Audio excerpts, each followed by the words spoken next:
अस्सलाम वालेकुम। उम्मीद है आप सब खैरियत से होंगे। मैं हूं अशफाक मुश्ताक और आप देख रहे हैं नेक्स्ट स्टेज सॉल्यूशन का यूट्यूब चैनल। और नेक्स्ट स्टेज सॉल्यूशन के यूट्यूब चैनल पे आप सीखते हैं ऐसे ऐसे स्किल्स जो आपको नॉर्मली मुख्तलिफ इदारों में, दीगर इदारों में कोर्सेज के दौरान नहीं सिखाए जाते। यहाँ पे आप सीख रहे हैं मुझ से एसईओ एंड ब्लॉगिंग का कोर्स। और इसके अलावा हमारे पास वेब डेवलपमेंट का कोर्स भी अवेलेबल है। अगर आपने उसको नहीं देखा तो उसको भी देख लीजिएगा। आज हम अपने एसईएम ब्लॉगिंग कोर्स का लेक्चर नंबर 14 स्टार्ट करने वाले हैं और तकरीबन हम मिड में हैं अपने लेक्चर की कंप्लीशन के। अगर आपने गुज़िश्ता लेक्चर्स नहीं देखे हैं, आपको इल्म नहीं है कि एसईएम ब्लॉगिंग होता क्या है, एसईओ क्या होता है, सर्च इंजन और ये ऑप्टिमाइज़ेशन का जो वर्ड है, ये क्या है, इसके लिए आपको लेक्चर नंबर 1 और सो ऑन तमाम लेक्चर्स देखने पड़ेंगे ताकि आप वाकिफ़ हो जाएँ कि जो काम हम आज कर रहे हैं, इसकी बेसिस क्या है और इस स्टेज पे हम कहाँ तक कैसे पहुँचे हैं। ये सारा काम मरहलावार कैसे इस स्टेज तक आया, इसके लिए आपको रिकमेंडेड है कि इस वीडियो को रोक के आप तमाम लेक्चर्स गुज़िश्ता देख लीजिएगा और फिर इसको स्टार्ट कीजिएगा। तो आज का लेक्चर है एसईओ एंड कीवर्ड रिसर्च के ऊपर। एसईओ में कीवर्ड रिसर्च की क्या इंपॉर्टेंस होती है, कीवर्ड्स एक्चुअली क्या होते हैं, बेसिक्स इंट्रोडक्शन हमने दीगर गुज़िश्ता लेक्चर्स में इसको कवर कर लिया है। बट आज हम टिपिकली स्पेसिफिकली लर्न करेंगे सिर्फ कीवर्ड्स को, कीवर्ड्स की रिसर्च कैसे की जाती है, कीवर्ड्स की इम्पोर्टेंस क्या है और इसके लिए कौन-कौन से टूल्स यूज़ होते हैं जिनकी बिना पर हम अपने कीवर्ड रिसर्च करते हैं। तो अगर आप हमारे लेक्चर से मुस्तफ़ीद हो रहे हैं तो चैनल को सब्सक्राइब कर दिया होगा आपने, अगर नहीं किया तो सब्सक्राइब कर दें और बेल आइकन ज़रूर दबा दीजिएगा ताकि हमारे आइंदा आने वाले लेक्चर्स की नोटिफिकेशन आपको टाइमली मिल सकें। और वीडियो को ज़रूर शेयर कर दीजिएगा। तो स्टार्ट करते हैं आज का लेक्चर। जी, हम आ चुके हैं अपने लैपटॉप की स्क्रीन की तरफ और स्क्रीन पे आप देख पा रहे हैं मैंने खोला हुआ है गूगल। और गूगल खोला है। गूगल पे हम कोई भी जो वर्ड है, वो वर्ड एक सिंगल वर्ड भी हो सकता है और कॉम्बिनेशन ऑफ वर्ड्स भी हो सकते हैं। इनको जब हम गूगल में यूज़ करते हैं तो उसको एज़ अ क्यूडी भी बोलते हैं, इसको आप कीवर्ड समझ लीजिए। तो वो सिंगल वर्ड भी है, 2 वर्ड्स हैं, 3 वर्ड्स हैं और एक पूरा सेंटेंस भी है। पूरा सेंटेंस भी है जिसमें अगर 7, 8, 10 वर्ड है, वो भी एक क्यूरी, एक कीवर्ड के तौर पर यूज़ होती है। तो ये था कीवर्ड का इंट्रोडक्शन कि कीवर्ड क्या होता है। अब हम गूगल पे आके अगर कोई कीवर्ड सर्च करें, फॉर एग्ज़ाम्पल हम अपने इदारे के से रिलेटेड एक कीवर्ड अगर सर्च करते हैं, जो लोग भी सर्च कर रहे हैं, तो मेरे ज़हन में क्विकली वही कीवर्ड आया। लोग गूगल पे आके सर्च कर रहे हैं नेक्स्ट स्टेज सॉल्यूशन कोर्सेज़। कि नेक्स्ट सॉल्यूशन पे कौन-कौन से कोर्सेज़ करवाए जा रहे हैं। तो उसके बारे में तमाम मालूमात के लिए गूगल उसी से रिलेटेड जहाँ पर बेस्ट इन्फॉर्मेशन मिलती है, जो कि एक ब्रांड है, एक इदारा है और ये इदारे को प्रेफ़र करते हुए बाकी अगर आपने भी इस कीवर्ड के ऊपर ब्लॉग लिखा, तो भी आप स जो ब्लॉग है वो टॉप पे इसलिए नहीं आ सकेगा क्योंकि यहाँ पर जो इन्फॉर्मेशन पड़ी हुई है नेक्स्ट सॉल्यूशंस पे और नेक्स्ट सॉल्यूशन डोमेन पे, तो वो उसको प्रेफ़र करेगा गूगल। इस केस में नेक्सस सॉल्यूशंस कोर्सेज़ जो है ये एक कीवर्ड है। अब हमें बहुत सारे कीवर्ड्स ऐसे भी मिलते हैं जहाँ पर बहुत ज़्यादा लोगों ने ब्लॉगिंग की हुई है, पेजेस बनाए होंगे, आर्टिकल्स राइटिंग की होगी या फिर क्यू सेक्शन में होंगे।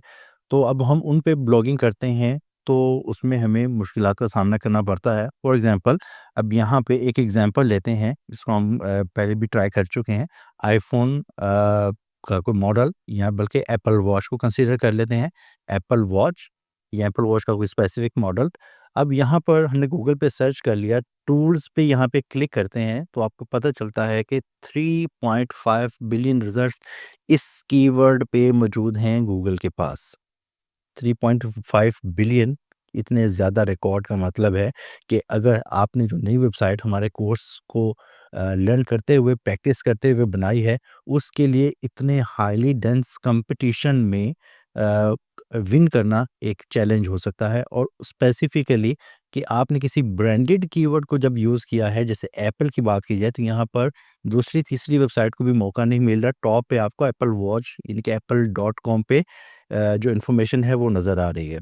तो इस केस में या इससे मिलते-जुलते केसेस में जहाँ पर आप अगर नॉन ब्रांडेड कीवर्ड की बात करें, for example which smart watch to buy या इज़ बेस्ट, ये भी गूगल मुझे सजेस्ट भी कर रहा है। तो ये जो जितनी सजेशंस आपको यहाँ पे नज़र आ रही हैं, ये भी एक कीवर्ड हैं और ये सजेशंस आ रही हैं जो लोग गूगल पे सर्च कर रहे हैं, तो उससे मिलते-जुलते वर्ड से वो हमें बताता है कि आपने ये टाइप किया, लोग इस पे ये सर्च कर रहे हैं, व्हिच इज़ द बेस्ट वो smart watch best in Pakistan, in low price, good for women, best for women, right for me. ये सारे वो कीवर्ड्स हैं जिनको आप यूज़ करके इस पे आर्टिकल राइटिंग कर सकते हैं। लेकिन आर्टिकल राइटिंग के लिए और ऐसे कीवर्ड्स का इंतखाब करना जहाँ पर आपको कंपटीशन का सामना कम से कम करना पड़े। अब कंपटीशन के बारे में भी हमारे स्टूडेंट्स हमसे सवाल करते हैं कि सर ये डिफ़िकल्टी कंपटीशन ये क्या होती है? तो उसके लिए मैं बड़ी बेहतरीन सी एक छोटी सी रियल लाइफ़ एग्ज़ाम्पल आपके साथ शेयर करता हूँ। होता ये है कि आपके इलाके में फॉर एग्ज़ाम्पल फ़ोटोकॉपी करने की या प्रिंटिंग की मशीन अवेलेबल नहीं है, तो आपको किसी दूसरे इलाके में या अपने घर से थोड़ा-सा दूर ट्रैवल करना पड़ता है। और एक शख़्स को जो बिज़नेस करना चाह रहा है, उसने मार्केट का एनालिसिस करते हुए इस ज़रूरत को समझा कि इस इलाके में इस चीज़ की कमी मौजूद है, लोगों को ट्रैवल करना पड़ता है, ये सहूलत के लिए उसको वहाँ पे एक्सेसिबल बनाने के लिए वहाँ पे एक शॉप ओपन करता है, वहाँ पे आपको फ़ोटोकॉपी, प्रिंटिंग वगैरह से रिलेटेड सर्विसेज़ देना शुरू कर देता है। तो अब आप लोग को प्रेफ़र करेंगे जो आपके घर के पास है, आप उसको यूज़ कर रहे हैं और उस सर्विस से फ़ायदा उठा रहे हैं। अब आपको ट्रैवल नहीं करना पड़ रहा। इसको देखा-देखी ये होता क्या है, बहुत से लोग इसी एरिया में एक और शॉप ओपन कर लेते हैं, 2 होती हैं, 3 होती हैं, 4 होती हैं, 5 इस तरीके से मालूम होता है कुछ अरसे में वो जो एक एरिया था जहाँ पे कभी एक भी शॉप नहीं थी या एक भी सर्विस प्रोवाइडर नहीं था फ़ोटोकॉपी का या प्रिंटिंग से रिलेटेड, वहाँ पर इस वक़्त वो पूरी एक मार्केट बन चुकी है। अब उस मार्केट में आने वाले क्लाइंट तो वही थे जो उस इलाके के लोग थे, वो 1000 हो सकते हैं या 10,000 हो सकते हैं। अब वो सैचुरेटेड मार्केट हो चुकी है, उस जगह पे आने वाले लोग अब सारी जो शॉप्स हैं, उन पे डिवाइड हो गए हैं और बिज़नेस डाउन हो गया है। अब किसी एक दुकानदार के लिए, किसी एक बिज़नेस के लिए उस जगह पे विन करना मुश्किल हो जाएगा। बिल्कुल यही सिनेरियो आपके इस केस में भी है कि एक कीवर्ड के ऊपर अगर बहुत सारे लोगों की राइटिंग हो जाती है, कंटेंट राइटिंग कर लेते हैं, तो गूगल उसको क्रॉल करने के बाद जब उसकी अपने एआई सिस्टम से उसकी इंडेक्सिंग कर रहा होता है, उसको रेट कर रहा होता है, उसका नंबर असाइन कर रहा होता है, तो उसके पास चूँकि ऑलरेडी बहुत सारा कॉम्बिनेशन और बहुत ज़्यादा कंटेंट मौजूद है, तो उसकी क्वालिटी की बेस पे वो उसको रैंक करता है और उसको पोज़ीशन देता है सर्च में। अब सर्च क्या होता है? Search engine result page. गुज़िश्ता लेक्चर्स में हम बार-बार यूज़ कर चुके हैं, इसलिए डिटेल में इसके ऊपर जाके हम आज के लेक्चर का टाइम वेस्ट नहीं करेंगे। तो उसमें रैंकिंग के लिए उसको एक नंबर असाइन कर दिया जाता है जब कोई यूज़र उससे रिलेटेड कीवर्ड को और कीवर्ड को आज हमने लर्न कर लिया कीवर्ड क्या है। कीवर्ड को सर्च करता है तो सर्च में उसके रिज़ल्ट्स वहाँ पे शो कर दिए जाते हैं। तो अगर उसके पास रिज़ल्ट्स आज के एग्ज़ाम्पल के मुताबिक जो हमने एप्पल वॉच का सर्च किया 3.5 बिलियन रिज़ल्ट्स हों, तो एक पेज जो है पेज 1 जिस पे 10 रिज़ल्ट्स आपको बाय डिफ़ॉल्ट नज़र आ रहे हैं, तो अगर उस पे सिर्फ़ 20 लोगों ने भी लिखा हो, 30 लोगों ने लिखा हो तो वो पेज 1 पे तो नहीं आ सकेंगे ना, उनकी रैंकिंग पेज 2 या पेज 3 पे मूव हो जाएगी। तो इसका मतलब है गूगल के स्टैट्स जो मैंने आपसे शेयर किए थे, गूगल के मुताबिक 88% जो लोग हैं जो गूगल सर्च यूज़ करते हैं, वो पेज 1 से ही अपनी इन्फॉर्मेशन को ग्रैब करते हैं, लर्न करते हैं और चले जाते हैं। और उन पेज 1 की स्टैट्स के मुताबिक 31% लोग ऐसे हैं जो सिर्फ़ टॉप की 3 पोज़ीशंस को प्रेफ़र करते हैं और उधर से अपनी इन्फॉर्मेशन को हासिल कर लेते हैं।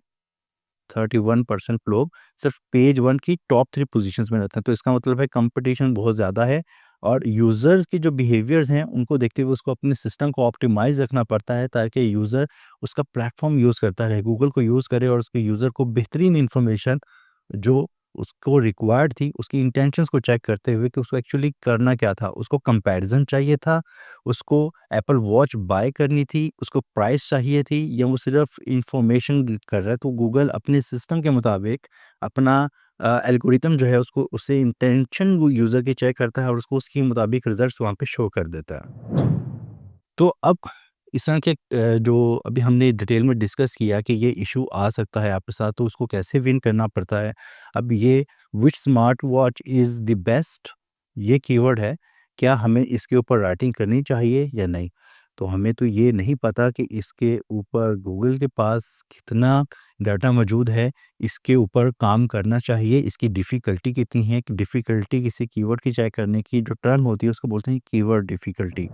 अब कीवर्ड डिफ़िकल्टी चेक करने के लिए हमारे पास टूल्स मौजूद हैं, जिसका नाम एचआरएफएस है और सेमरश है। हम इनको यूज़ करते हुए कीवर्ड की डिफ़िकल्टी देख लेते हैं और ये भी हमारे लिए देखना ज़रूरी है कि जो कीवर्ड का सिलेक्शन हम कर रहे हैं, क्या उस कीवर्ड की सर्चेज़ भी मौजूद हैं? अगर उस कीवर्ड की सर्चेज़ ही मौजूद नहीं हैं, लेकिन वो एक अच्छा कीवर्ड मौजूद है, तो फ़ायदा हमें क्या होगा, जब कोई यूज़र सर्च नहीं करेगा तो हम सर्च में आएँगे नहीं, तो हमारी ट्रैफ़िक कैसे आएगी? तो इसके लिए हमें ये भी देखना है उसका कोई ट्रैफ़िक भी कोई मौजूद हो कि लोग उस कीवर्ड को सर्च भी करते हों। तो इसके लिए हम क्या करेंगे, हम अपने सेमरश के टूल में चले जाएँगे, आप एएचआरईएफ इसको भी यूज़ कर सकते हैं। दोनों के प्लान्स आपके पास मौजूद हैं, ऑप्शन मौजूद है। आप जिसको यूज़ करना चाहें तो कर सकते हैं। फ़िलहाल मैं सेमरश को साइन अप कर लेता हूँ। सैमरश हम ओपन कर चुके हैं। सैमरश क्या है? सैमरश एक टूल है जो आपको कीवर्ड से रिलेटेड, वेबसाइट की ट्रैफ़िक से रिलेटेड, उसकी अथॉरिटी या उसकी रेटिंग से रिलेटेड इन्फॉर्मेशन देता है। बिल्कुल ऐसे ही सैमरश है, मॉज़ है, मैजेस्टिक है। इनके अपने-अपने एल्गोरिदम्स हैं जो साइट को रैंकिंग देते हैं 0 से 100 के दरमियान में कि वेबसाइट कितनी अच्छी है, उसकी कितनी हेल्थ स्कोर क्या है, उसका स्पैम स्कोर क्या है, उसके बैकलिंक्स कितने हैं, रेफरेंस डोमेन्स कितने हैं और वो वेबसाइट कंट्री वाइज़ भी किन-किन जगहों पे रैंक कर रही है, उसकी क्या पोज़ीशन है। तो उसको देखने के लिए ये सैमरश टूल या एएचआरईएफ मौजूद होते हैं टूल्स। अब इन टूल्स को आप बाय कर सकते हैं, अगर आप डायरेक्ट सैमरश से बाय करेंगे या एएचआरईएफ से करेंगे, एएचआरईएफ जो है वो ज़्यादा कॉस्टली है, तो उसकी बजाय आप इसको ग्रुप बाय में ले सकते हैं, जहाँ पे आपको बंडल ऑफ टूल्स मिल जाते हैं। उसकी कोई भी कॉस्ट हो सकती है, जैसा बंडल होगा, जितने ज़्यादा टूल्स होंगे, वैसी उसकी प्राइस होगी। ऑन एवरेज सैमरश आपको ग्रुप बाय में, अगर पाकिस्तानी रुपीस की बात की जाए, तो आपको 400-500 रुपए पर मंथ कॉस्ट में मिल जाता है और उसमें लिमिटेशन नहीं होती। और इसी तरीके से अगर एएचआरएफ की बात करें तो वो 1000 से 1500 1800 रुपए की कीमत में वो आपको मंथली मिल जाता है। बट उसमें डेली यूजेज की क्रेडिट्स लिमिट मिलती हैं कि आप उसमें 15 क्रेडिट्स को यूज़ कर सकते हैं। तो बहरहाल आप सैमरश को यूज़ कर सकते हैं कीवर्ड एनालिसिस के लिए। लेकिन इससे पहले हम एक यहाँ पे ऑप्शन मौजूद है, डोमेन ओवरव्यू। अगर आप किसी डोमेन को स्पेसिफिकली चेक करना चाहें कि डोमेन की क्या सूरत हाल है, उसके बारे में कुछ मालूमात लेना चाहें, तो डोमेन ओवरव्यू में आइएगा और यहाँ पर आप कोई भी डोमेन जो भी इंटरनेट पे मौजूद है, उसकी यहाँ पे कॉपी कीजिएगा उसका यूआरएल। मैं इस वक्त अपना एक्सेस सॉल्यूशन को चेक करता हूँ। अगर आप चाहते हैं कि वर्ल्ड वाइड देखना चाहें ओवरऑल इसकी क्या परफॉर्मेंस है, और या मैं किसी स्पेसिफिक कंट्री में देखना चाहूँ, तो वो मैं इसको स्क्रॉल करके तमाम कंट्रीज़ की लिस्ट यहाँ पे मौजूद है, देखा जा सकता है। लेकिन मैं इसको वर्ल्ड वाइड चेक करना चाहता हूँ और सर्च पे क्लिक करता हूँ। अब ये मुझे इस साइट के कीवर्ड्स, इसकी ट्रैफ़िक, इसकी रेफरेंस डोमेन्स, इसके आरडीज़ और इसके बैकलिंक्स जो हैं, इसका अथॉरिटी स्कोर, ये आपको सब कुछ बताना शुरू कर देगा। कंट्री वाइज़ यहाँ पे आपको ब्रेकडाउन मिल जाएगा इसका। इसके साथ यहाँ पे सर्च में इसकी क्या स्टैट्स रहे हैं, क्या इम्प्रूवमेंट रही है और इसके कौन-कौन से कीवर्ड्स हैं। यहाँ पे एक छोटे-छोटे विजेट से बने हुए जहाँ पे आपको सारी इन्फॉर्मेशन मिल रही है, उनके ग्राफिकल रिप्रेजेंटेशन भी मौजूद है।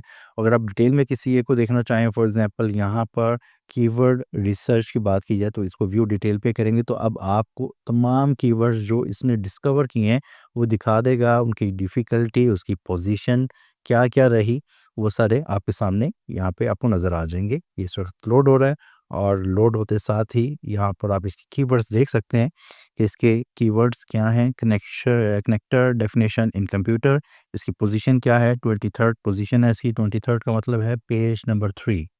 तो इसी तरीके से अगर आप इसका सर्च फीचर देखना चाहें कि इसका सर्च फीचर क्या है, उसका स्कोर आप में मिल जाएगा, ट्रैफ़िक कितनी इसने ग्रैब की है और वॉल्यूम क्या है। अच्छा, ट्रैफ़िक पे आपने ये जो टूल्स हैं, इनके सारे एस्टिमेट्स हैं, इन एस्टिमेट्स की बुनियाद पर आपको बस कुछ ना कुछ फ़ैसला लेना पड़ेगा। और गूगल सर्च कंसोल का लेक्चर भी आगे हम कवर करेंगे, सर्च कंसोल क्या है और उसको कैसे कॉन्फ़िगर करते हैं। तो मुमकिना तौर पर ये एक बड़ा वेरिएंस हो सकता है सर्च कंसोल और इन टूल्स की ट्रैफ़िक या स्टैट्स में।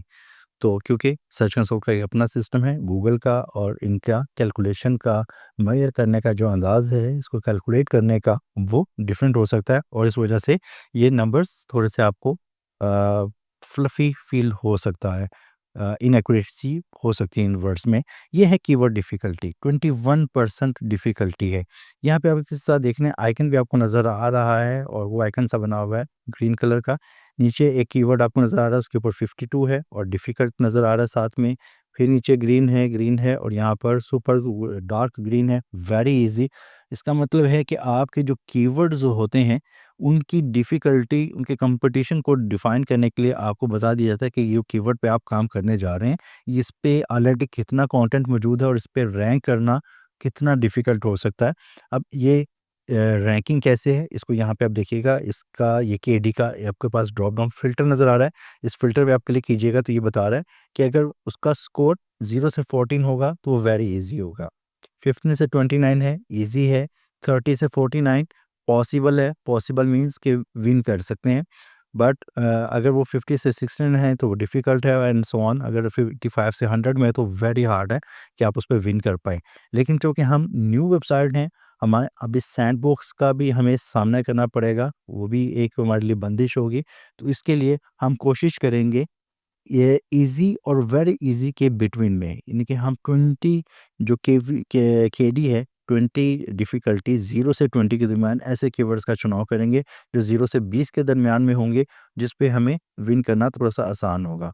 यहाँ पे एक चीज़ हमें नज़र आ रही है इंटेंट की। इंटेंट में आपको देखें informational, navigational, commercial and transactional. Keywords की ये भी 4 कुछ फीचर्स होती हैं। अभी मैंने कुछ देर पहले आपसे ज़िक्र किया था कि गूगल जो यूज़र उसको की क्यूरी दे रहा है, कीवर्ड दे रहा है, उसकी इंटेंट को देखते हुए उसको रिज़ल्ट्स दिखाता है। अब उन इंटेंट की 4 इकसाम हो सकती हैं। अब इन इकसाम को बताने के बजाय मैं अगर आप यहाँ पर आपको दिखा दूँ, चैट जीपीटी पे बहुत सारी क्यूरीज़ आपके ज़हन में भी आती होंगी जो शायद हम कवर ना कर पाएँ या वो किसी न किसी और लेक्चर में कवर होनी होंगी। इंटेंशनली उसको हम स्किप कर दें कि उसको डिटेल में हमने एक स्पेसिफिक लेक्चर में कवर करना हो, तो आप ये काम ज़रूर किया कीजिए कि इसको सर्च करें चैट जीपीटी पे आके। चैट जीपीटी पे आके आप टाइप कर सकते हैं कि what are the main keyword intention with examples. मैंने बड़ा छोटा-सा प्रॉम्प्ट सिंपल सा दिया है ताकि वो मुझे को बता सके कीवर्ड की इंटेंट क्या होती है, उसकी कौन-सी टाइप्स हैं और उसकी एग्ज़ाम्पल क्या है ताकि हम इसको अच्छे से अंडरस्टैंड कर सकें। इसको हम पढ़ लेंगे तो हमें समझ आ जाएगी। इन्फॉर्मेशनल कीवर्ड्स कौन से होते हैं? इन्फॉर्मेशनल कीवर्ड ऐसे हैं जहाँ पे कि यूज़र गूगल पे आके कोई इन्फॉर्मेशन हासिल करना चाह रहा है किसी चीज़ से भी रिलेटेड।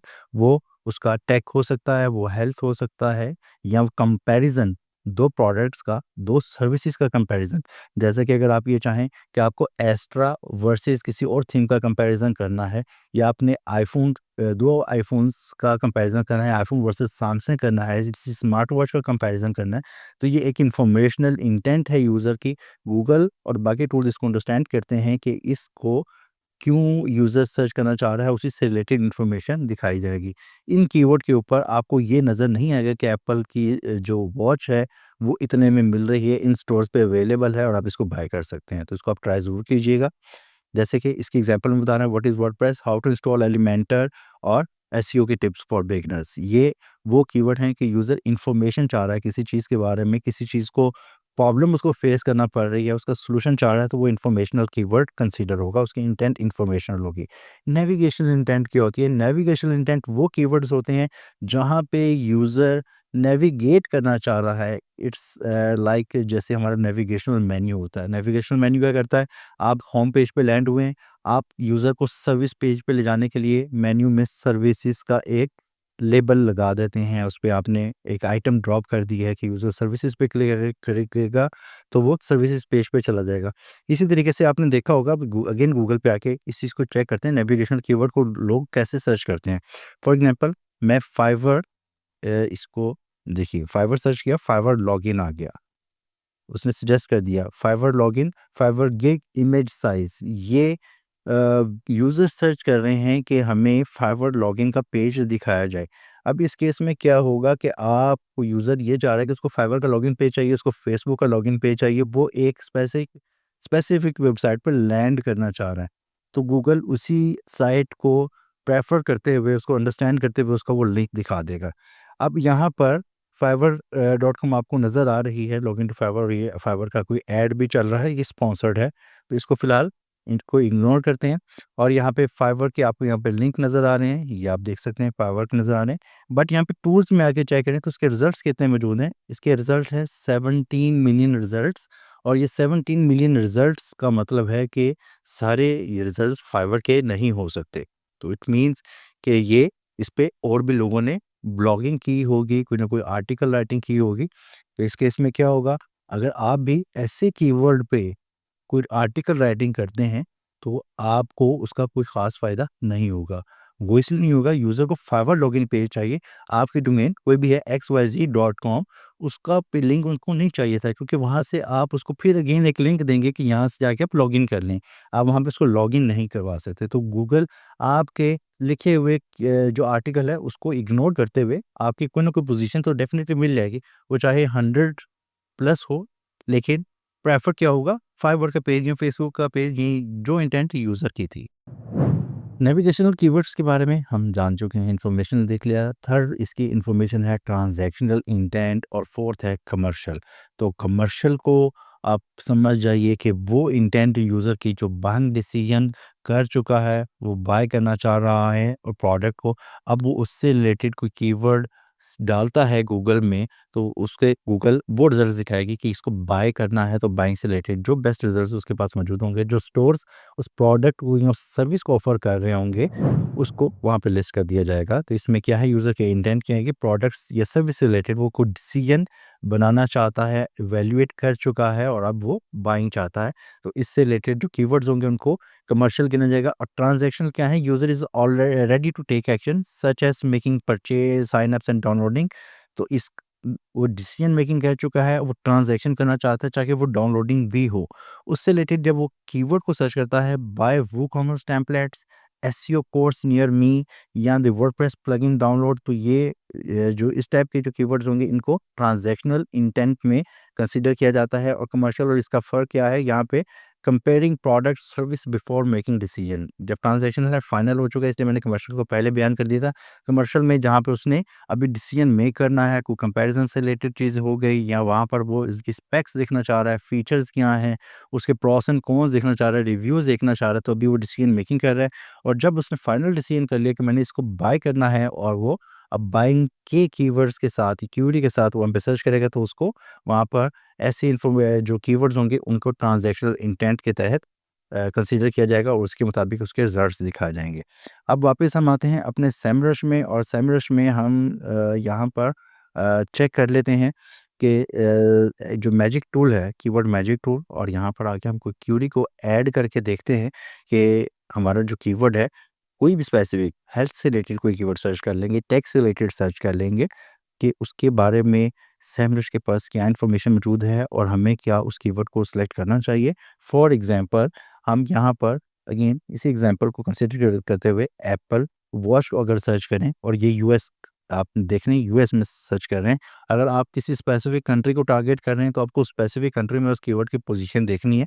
तो यहाँ पे आप देखिएगा, ये नज़र आ रहा है एप्पल वॉच का जो कीवर्ड डिफ़िकल्टी है 2 वर्ड्स के साथ 81% है, हाईली डिफ़िकल्ट है।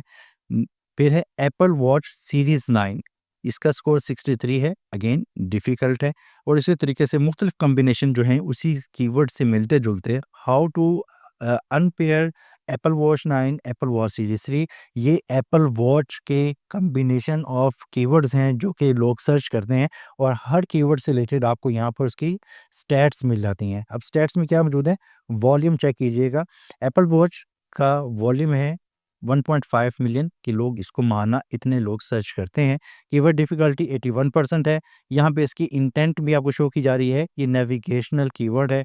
ये नेविगेशनल प्लस ट्रांज़ैक्शनल कीवर्ड है। यहाँ पे आपको होवरिंग से ये इन्फॉर्मेशन मिल जाती है। और अगर आप जब आर्टिकल राइटिंग कर रहे होते हैं, तो आपका फ़ोकस किस में होना चाहिए? आपने इन 4 टाइप्स में से किस पे काम करना है? अगर आप प्रोडक्ट से रिलेटेड काम नहीं करने हैं, तो आपको फिर ट्रांज़ैक्शनल, कमर्शियल कीवर्ड्स को वैसे माइनस कर देना पड़ेगा। बाकी आपके पास ऑप्शंस रह गई सिर्फ 2, इन्फॉर्मेशनल या नेविगेशनल। अब नेविगेशनल की भी हमने भी लर्न किया, नेविगेशनल कीवर्ड्स क्या होते हैं, तो और हमें इसका कोई फ़ायदा भी नहीं होने वाला।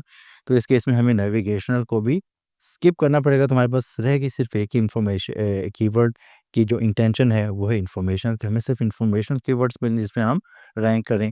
तो उसके लिए आप क्या करेंगे, यहाँ पे आके फ़िल्टर यूज़ कर सकते हैं। इंटेंट पे आप सिर्फ नेविगेशन को चेक कर लें, अप्लाई कर दें। अब आपको सिर्फ इन्फॉर्मेशनल कीवर्ड्स, आपके कीवर्ड से रिलेटेड, आपका कीवर्ड यहाँ पे एप्पल वॉच नहीं है। एग्ज़ाम्पल के लिए हमने लगाया, आपने कोई भी कीवर्ड की डिस्कवरी की है, उसको यहाँ से आप चेक कर सकते हैं। अब कीवर्ड की डिस्कवरी कैसे-कैसे की जाती है, इसको भी आइंदा आने वाले लेक्चर्स में हम देख सकते हैं। फिलहाल हम कीवर्ड क्या होते हैं, इसके एसईओ में इम्पोर्टेंस क्या होती है, और इसकी कौन-कौन सी जो स्टैट्स हैं, कौन-कौन से फैक्टर्स हैं जिनको ख़्याल रखना चाहिए, इसको आज लर्न कर रहे हैं। और हम इसकी कीवर्ड डिफ़िकल्टी अभी भी में हाई वाले मिल रहे हैं। हम कीवर्ड डिफ़िकल्टी पे क्लिक करके इसको हम यहाँ पे कस्टम रेंज दे देते हैं। जैसे हमने डिस्कस किया था कि हम 0 से 20 के दरमियान के कीवर्ड्स को सिलेक्ट करेंगे तो अप्लाई का बटन दबाएँगे। अब हमें वो तमाम कीवर्ड्स मिलेंगे जो ईज़ी है, जिन पे हम काम कर सकते हैं। अब यहाँ से हमें इन्फॉर्मेशनल और 0 से 20 के दरमियान में कीवर्ड्स मिलने वाले हैं। अब आती है बात कि यहाँ पे इसका सर्च वॉल्यूम ज़्यादा है और इसकी कीवर्ड डिफ़िकल्टी कम है। आप यहाँ पे इनका सिलेक्शन कर सकते हैं। लेकिन अगर आप चाहते हैं कि सर्च वॉल्यूम पे भी आप कोई लिमिट लगाना चाहें, यहाँ पे आप सर्च वॉल्यूम जो भी आपका रिक्वायर्ड होगा, आप उस पे फ़िल्टर लगा सकते हैं कि मुझे ऐसा सर्च वॉल्यूम चाहिए कि उसको एटलीस्ट 1000 सर्चेज़ उसके ऊपर होने चाहिए या मिनिमम 1000 होनी चाहिए। तो इसका आप यहाँ से सिलेक्शन कर सकते हैं। फिलहाल यहाँ पे लर्न करें कि यहाँ पर आपको कौन-कौन से कीवर्ड्स मिल रहे हैं। Apple watch band for main. अब अगेन ये इन्फॉर्मेशनल भी है, ट्रांज़ैक्शनल भी है। यहाँ पे 2 टाइप्स के कीवर्ड हैं, इसको आप स्किप करेंगे क्योंकि इस पे आप इन्फॉर्मेशनल कंटेंट उस तरीके से नहीं लिख पाएँगे। ये ट्रांज़ैक्शनल टाइप का कीवर्ड कंसीडर होगा। तो आपने जहाँ पे सिर्फ़ इन्फॉर्मेशन नज़र आ रही है, जैसे कि अब चाइनीज़ कुछ आ रहा है, इसको स्किप करेंगे। अगेन ये चाइनीज़ किस्म का कोई कीवर्ड था। और informational Apple watch bands man, ये कीवर्ड है इन्फॉर्मेशनल। और अब इस कीवर्ड को अगर देखना चाहें, कुछ कीवर्ड्स हैं जो हमें समझ नहीं आ रही। बैंड्स फॉर मैन तो कीवर्ड था, बैंड्समैन का मतलब है कि बैंड फॉर मैन। अगेन ये ट्रांज़ैक्शनल पे ही जाएगा, तो इसलिए इसको स्किप करना चाहिए। कोई कीवर्ड को अगर आपको समझ नहीं आती है कि ये कीवर्ड का क्या मतलब है, ब्रेसलेट मेटल, अगेन समझ आ रही है, लेकिन कुछ कीवर्ड फॉर एग्ज़ाम्पल हमें ये नहीं पता चल रहा कि ये कीवर्ड क्या है, तो आप इस पे सर्च कर सकते हैं। इसको कॉपी कर लेंगे, ओपन इन गूगल कर लें और सर्च गूगल फॉर ये।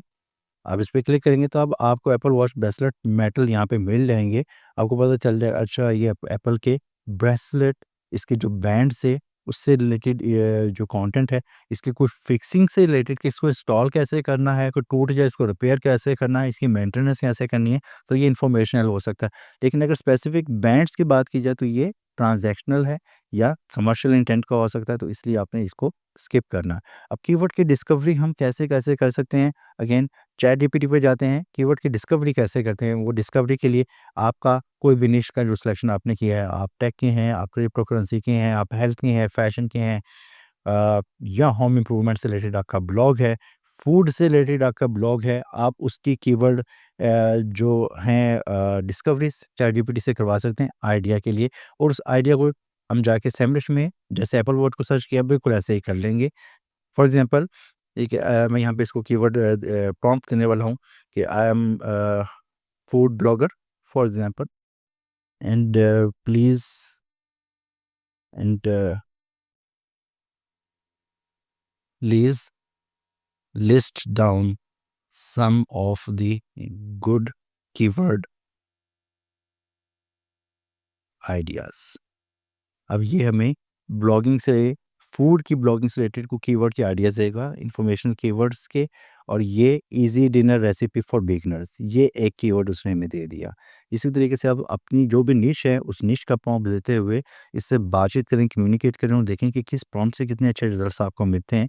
तो अगर मैं इसी को ही कंसीडर कर लूँ, easy dinner recipe for beginner, तो कॉपी कीजिएगा, सैमरिश में हम वापस चले जाते हैं और यहाँ पर अपने कीवर्ड को दोबारा से पेस्ट करके सर्च करते हैं कि इसकी क्या स्टैट्स हैं। एंड अगेन कंट्री वो चेक कर लीजिएगा कि अगर आपने कोई कीवर्ड को यूएसए में रैंक करना चाहते हैं, कुछ कीवर्ड स्पेसिफिकली ऐसे कंट्रीज के होंगे जो वहाँ पे काम करते हैं। फॉर एग्जांपल कुछ सर्विसेज हैं, रेंटल सर्विसेज हो सकते हैं, कि प्रोडक्ट्स ऐसी हैं, वो बिजनेसेस ऐसे हैं जो यूएसए से रिलेटेड हैं, तो वो आपको यूएसए के ही कीवर्ड होंगे। तो वो उस यूएसए में उसका कितना कंपटीशन है, लोग उसको कितना सर्च करते हैं, सर्च वॉल्यूम, उसकी कीवर्ड डिफ़िकल्टी और उसकी इंटेंट, उसको देखते हुए आपने उस कीवर्ड का सिलेक्शन करना है।